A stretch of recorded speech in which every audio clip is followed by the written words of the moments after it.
Bienvenue dans cet épisode. Découvrez dans ce podcast comment certaines substances psychoactives, comme les antidépresseurs ou l'alcool, influencent notre activité onirique et la qualité de nos rêves. On va d'abord parler des antidépresseurs. Donc selon leur type, ils peuvent inhiber ou modifier le sommeil paradoxal, qui est la phase où se produisent les rêves les plus riches. Certains antidépresseurs, comme les ISRS, les inhibiteurs sélectifs de la capture de la sérotonine, diminuent cette phase au début du traitement, ce qui peut réduire la fréquence des rêves ou les rendre beaucoup plus flous. Paradoxalement, quand la personne arrête ce médicament, il peut y avoir un effet de rebond avec une intensification des rêves. Ensuite, on a aussi l'alcool. Il a un effet biphasique, donc c'est-à-dire qu'au début, il favorise l'endormissement, mais il perturbe ensuite le sommeil paradoxal.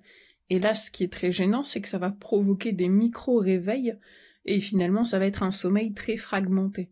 C'est souvent ce qui explique l'augmentation des cauchemars après une consommation excessive. Et l'alcool empêche une bonne intégration des émotions et peut amplifier des conflits psychiques sous-jacents dans les rêves. Après, on a d'autres substances comme les somnifères de type benzodiazépine qui tendent à supprimer les rêves en réduisant le sommeil paradoxal. Et après, il y a le cannabis, en usage fréquent, il peut aussi diminuer la fréquence des rêves, et là encore, en cas d'arrêt, on observe souvent un effet rebond avec des rêves très intenses. En tant que thérapeute, ça pose la question de l'interprétation. Si un patient consomme régulièrement des substances modifiant le sommeil, la matière onirique qu'il porte en séance peut être plus difficile à exploiter. Parfois, il faut tenir compte de ces effets pour comprendre si un rêve traduit un contenu profond de l'inconscient ou s'il est simplement une perturbation due aux substances. Quand un patient entame un processus thérapeutique, le fait de consommer certaines substances peut poser des défis spécifiques pour le travail sur les rêves. Ce qu'on vient de voir, c'est que ces substances altèrent la qualité du sommeil, ce qui rend plus difficile l'accès à une matière onirique riche et surtout utilisable.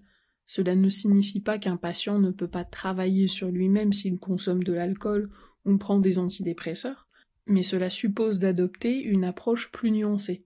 Parfois, il peut être intéressant d'encourager une réduction progressive de ces substances, tout en respectant le rythme et les besoins du patient, afin de favoriser un retour à une activité onirique plus fluide et plus naturelle. Cela permettra de tirer davantage parti de la richesse symbolique des rêves et d'ouvrir une perspective thérapeutique plus large.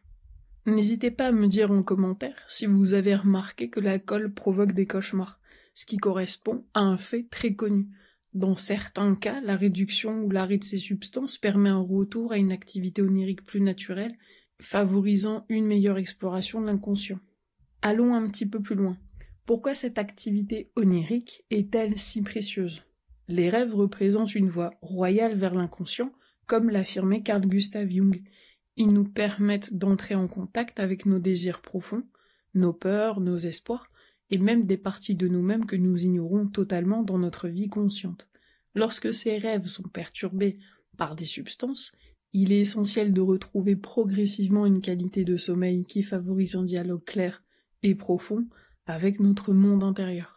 Cette connexion avec l'inconscient à travers les rêves nous permet de mieux comprendre nos conflits intérieurs et de retrouver des solutions créatives à des situations qui, dans l'état de veille, peuvent sembler parfois sans issue.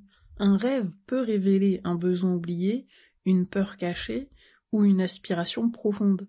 En retrouvant une activité onirique naturelle, nous ouvrons une porte vers ces dimensions plus subtiles de nous-mêmes et cela nous aide à avancer sur notre chemin personnel et aussi spirituel. Bien sûr, explorer ses rêves peut être déstabilisant, il faut parfois du temps et de la patience pour en tirer des enseignements, et certaines images peuvent être troublantes ou difficiles à comprendre, ou à intégrer, à digérer. Mais avec de l'entraînement, comme avec des outils journal de rêve, ça peut être écrit comme ça peut être une page Word, ou un cadre thérapeutique sûr, chacun peut apprendre à décrypter ces messages de l'inconscient, et plus on s'ouvre à cette matière onirique, plus on enrichit sa connaissance de soi, sa créativité et sa résilience face aux défis de la vie. Finalement, si les rêves sont une porte ouverte sur notre inconscient, il est crucial d'en préserver la clarté. Les substances comme l'alcool où certains médicaments peuvent masquer cette richesse ou la rendre plus confuse. En apprenant à reconnaître leur impact, et si possible en réduisant leur usage, nous donnons à notre esprit la chance de recevoir des rêves plus authentiques, plus profonds.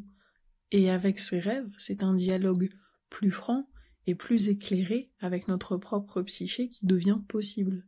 C'est en retrouvant cette pureté onirique que l'on peut véritablement s'épanouir et mieux se comprendre et mieux se connaître.